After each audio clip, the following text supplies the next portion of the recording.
آیت 142 میں ان کی حالت یہ بتائی ہے کہ جب یہ صلاۃ کے لیے کھڑے ہوتے ہیں تو کسالی کی کیفیت لیے ہوئے کھڑے ہوتے ہیں، یعنی وہ ان حرکات و سکنات کی ادائیگی سے سمجھ لیتے ہیں کہ صلاۃ کا فریضہ پورا ہو رہا ہے۔ وہ حرکات و سکنات جنہیں لوگ دیکھ سکیں اور اس طرح ان کی تعریف کریں کہ یہ بڑے پکے نمازی ہیں۔ اس آیت میں لفظ کسالی میں بڑا لطیف نقطہ ہے مسلمانوں۔ روئی دھننے والے کے پاس دھنک ہوتی ہے جس میں کمان کے ساتھ تانک لگی ہوتی ہے، ان دونوں کے یکجا ہونے سے روئی دھننے کا مقصد حاصل ہوتا ہے۔ مسلمانوں اگر تانک اور کمان کو الگ الگ کر دیا جائے تو یہ مقصد حاصل نہیں ہوتا۔ القسم اس تانک کو کہتے ہیں جو کمان سے الگ کر دی گئی ہو۔ سبحان اللہ، آپ خود ہی اب سوچئے کہ وہ صلاۃ، وہ نماز کیا ہوگی جس سے اس کا مقصد اور غائب الگ کر دیا جائے، جو معاشرے میں ایک دوسرے سے محبت اور ایک دوسرے کی مدد ہے۔ مسلمانوں، میزان خداوندی میں اس کا کوئی وزن نہیں۔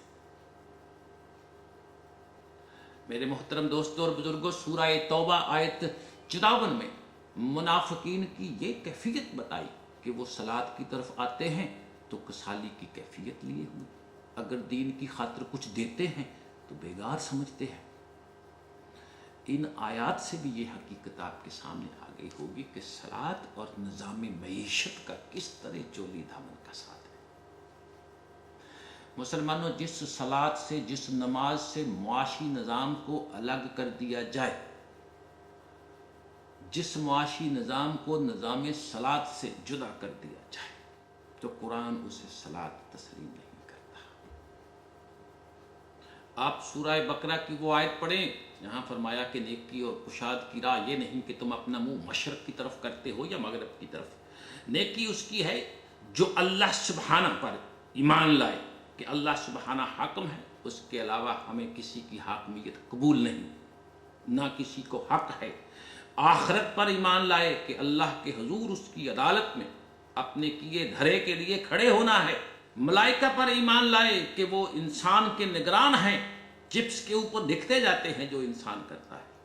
کتب پر ایمان لائے کہ اللہ کے قوانین آئے تھے دنیا میں، اس کے مطابق انسان کو چلنا ہے۔ ہمارے پاس قرآن آیا ہے، ہم نے اس کے احکام ماننے ہیں۔ انبیاء پر ایمان لائے کہ یہ لوگ اللہ کا پیغام لائے تھے، ان پر اللہ کا پیغام آتا تھا، اور اس کے بعد ارشاد فرمایا مال کی محبت کے باوجود اسے ضرورت مند اقربا، یتامہ، مساکین، مسافروں، محتاجوں کو دے دے، اور ان لوگوں کو جو دوسروں کی محکومیت کی زنجیروں میں جکڑے ہیں، غلام ہیں، انہیں آزاد کروائے۔ تو وہ اس طرح سے اقامت صلاۃ اور اعطاء زکوٰۃ کا فریضہ ادا کرے، وہ ایمان ہے، وہ مسلمان ہے۔ یہ اللہ سبحانہ نے سورہ بقرہ میں فرمایا۔ آپ نے غور فرمایا کہ اقامت صلاۃ سے کیا مفہوم ہے اور اعطاء زکوٰۃ سے کیا مراد ہے، کیا مقصد ہے؟ مسلمانوں، قرآن کریم کی روح سے اقامت صلاۃ کا مفہوم وہ نظام قائم کرنا ہے جس میں تمام افراد معاشرہ قوانین خداوندی کا اتباع کرتے ہوئے چلے اور کوئی فرد اپنی ضروریات زندگی سے محروم نہ رہے، مگر ایسا ہے نہیں۔ اس نظام صلاۃ میں نماز اس کا تھوڑا سا حصہ ہے جس میں اس نظام کی یاد دہانی کرائی جاتی ہے۔ ایران کے مجوسی، جنہیں ہمارے ہاں پارسی کہا جاتا ہے، اپنے طریقہ پرستش کو نماز کہا کرتے تھے۔ انہی کے ہاں سے ہمارے ہاں یہ لفظ پاک و ہند میں آیا اور ایسا عام اور مقبول ہوا کہ اب صلاۃ کی اہمیت بھی ہم بھول گئے ہیں، اس کی جگہ نماز کے لفظ کو استعمال کرتے ہیں، صلاۃ کا لفظ بھی ہم بھول گئے ہیں، حالانکہ قرآن کریم میں نماز کا لفظ کہیں نہیں آیا، صلاۃ کا لفظ آیا۔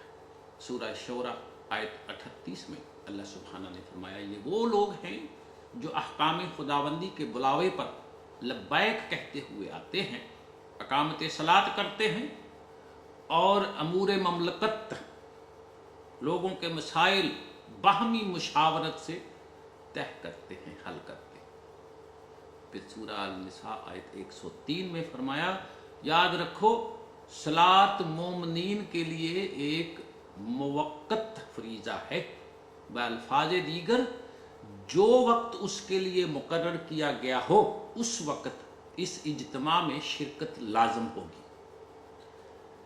ان اجتماعات کا یہی وہ بلاوا ہے مسلمانوں جسے قرآن نے ندائے صلاۃ سے تعبیر کیا ہے، ہمارے ہاں اسے اذان کہتے ہیں۔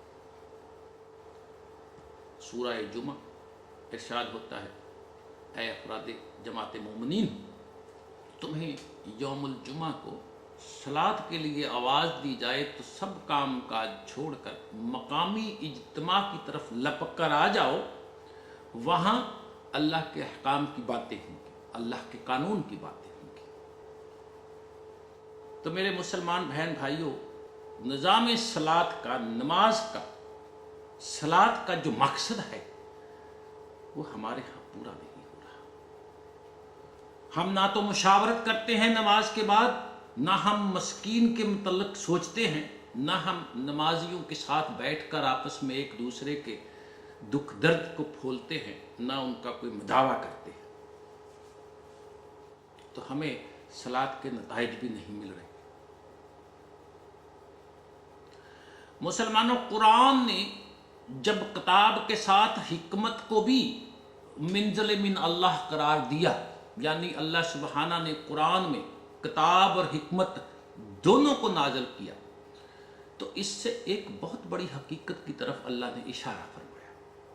مسلمانوں، کتاب کے معنی ہے قانون، حکمت کے معنی ہے اس قانون کی غایت، اس کے نتائج۔ یعنی اللہ سبحانہ نے فرمایا کہ یہ کرو تاکہ یہ ہو جائے، یہ کرو قانون ہے تاکہ یہ ہو جائے، اس قانون کی حکمت ہے، اور اسی کو قانون کے نتائج کہتے ہیں۔ لہذا قرآن نے جہاں قانون کو خدا کی طرف سے دیا ہے، اس کے ساتھ ہی ان نتائج کو بھی خود ہی بیان کر دیا جس کا حامل وہ قانون ہے۔ تو اس لیے کیا تاکہ ہم ایک ایک قدم پر اس کا جائزہ لیتے رہیں کہ ہم اللہ کے قانون کی، اللہ کے حکم کی صحیح پیروی کر رہے ہیں یا نہیں۔ مسلمانوں، اگر اس قانون کے اتباع سے وہی نتائج مرتب ہو رہے ہیں جن کی صراحت قرآن نے کر دی ہے، تو سمجھ لیجئے کہ قانون کی، اللہ کے حکم کی ٹھیک ٹھیک اطاعت ہو رہی ہے۔ لیکن اگر اس کے وہ نتائج نہیں مل رہے جو اللہ سبحانہ نے قرآن میں بتائے ہیں، تو پھر یقین کر لیجئے کہ اس کی اطاعت بھی تو ٹھیک نہیں ہو رہی۔ خواہ ہم اپنی طرف سے اس کی اطاعت کیسی ہی عمدہ طریقے سے کیوں نہ کرتے رہیں، اس سے ہم اپنے جذبات کی تسکین کیسی ہی اچھی کیوں نہ محسوس کرتی رہیں، ایسا نہیں۔ ہمارے ہاں مسلمانوں اب تمام کے تمام ارکان اسلام کے نتائج ہمیں مل ہی نہیں رہے، کیونکہ ان کی دینی حیثیت نہیں رہی۔ اب سوال یہ ہے کہ مسلمانوں میں جو کچھ مذہب کے نام پر ہو رہا ہے، جیسے کہ نماز ہے جس پہ ہم آج بات کر رہے ہیں، صلاۃ کا نظام، وہ نتیجہ تو دے ہی نہیں رہا جنہیں قرآنی اسلامی زندگی کا لازمی نتیجہ قرار دیا جا سکتا ہے۔ اور جو کچھ از روئے قرآن ہونا چاہیے وہ اس وقت ہمارے اسلامی معاشروں میں موجود نہیں۔ اگر اس کے لیے آج سے کوشش بھی کر دی جائے تو بھی اس کے لیے ایک لمبا عرصہ درکار ہے۔ لہٰذا اب سوال یہ ہے کہ اس درمیانی عرصہ میں کیا کیا جائے؟ کیا جو کچھ ہو رہا ہے اسے ہونے دیا جائے یا اسے چھوڑ دیا جائے، یا قرآنی نظام زندگی کے قیام کی کوشش کی جائے؟ یہ سوال مسلمانوں ایسا ہے جو ہر اس شخص کے ذہن میں پریشانیاں پیدا کر رہا ہے جس کا دل صحیح قرآنی تعلیم کا متمنی ہو، صحیح قرآنی انقلاب چاہتا ہو، اسلامی نظام چاہتا ہو، اللہ کی حکومت چاہتا ہو۔ دنیا میں مسلمانوں انقلاب کی آرزو رکھنے والوں میں اکثر لوگ ایسے ہیں جن کا ماضی ان کے حال سے وابستہ ہوتا ہے، جس سے وہ خود نکلنا اور دوسروں کو نکالنا چاہتے ہیں۔ ان کی توقعات اس مستقبل سے وابستہ ہوتی ہے جس کی تعمیر کے لیے وہ کوشاں ہوتے ہیں۔ لہذا جو لوگ آج ہم میں قرآنی نظام زندگی کو بار دیگر متشکل دیکھنے کے آرزو مند ہیں، چاہتے ہیں کہ اللہ کی حکومت ہو، نظام صلاۃ اور نظام زکوٰۃ کا قیام ہو، کہ ہم اللہ کے تمام احکام کی پابندی سے اللہ کے حکم پہ چلیں اور معاشرے میں کوئی غریب اور امیر نہ رہے، کوئی محتاج نہ رہے، تو بھئی جو لوگ یہ چاہتے ہیں، اس انقلاب کے داعی ہیں، انہیں اس اہم سوال کے متعلق ایک ہی مرتبہ فیصلہ کر لینا ہوگا۔ اگر وہ سمجھتے ہیں کہ جو کچھ ہو رہا ہے وہ قرآن نہیں، تو انہیں بے لاگ لپٹ کھلے الفاظ میں اس کا اعلان کرنا ہوگا، خواہ اس میں اور تو اور خود ان کا اپنی ذاتی جذبات ہی کیوں نہ مجروح ہوں۔ لیکن مسلمانوں، اس کے ساتھ ایک اہم بات ہم اور بھی کہتے ہیں کہ جو کچھ ہمارے ہاں مذہب کے نام پر ہو رہا ہے اس نے اپنی دینی حیثیت تو کھو دی ہے، لیکن ہمارا ملی شعار بن چکا۔ مثلا سب سے پہلے ہم اس کلمہ طیبہ کو لیتے ہیں جو دین کی بنیاد ہے، لا الہ الا اللہ محمد رسول اللہ۔ دین کی روح سے مسلمانوں اس کے معنی ہے کہ میں اس حقیقت کبریٰ کا اعلان کرتا ہوں کہ کائنات میں خدا کے قانون اور اقتدار کے علاوہ اور کسی کا قانون، حکم اور اقتدار کار فرما نہیں، اس لیے میری زندگی بھی اسی کے قانون کے حکم کی تابع رہے گی، میں اس کے سوا کسی اور قانون اور اقتدار کو تسلیم نہیں کروں گا۔ اور یہ قانون ہمیں رسالت محمد صلی اللہ علیہ وسلم کی وساطت سے ملا جو قرآن کے اندر محفوظ ہے۔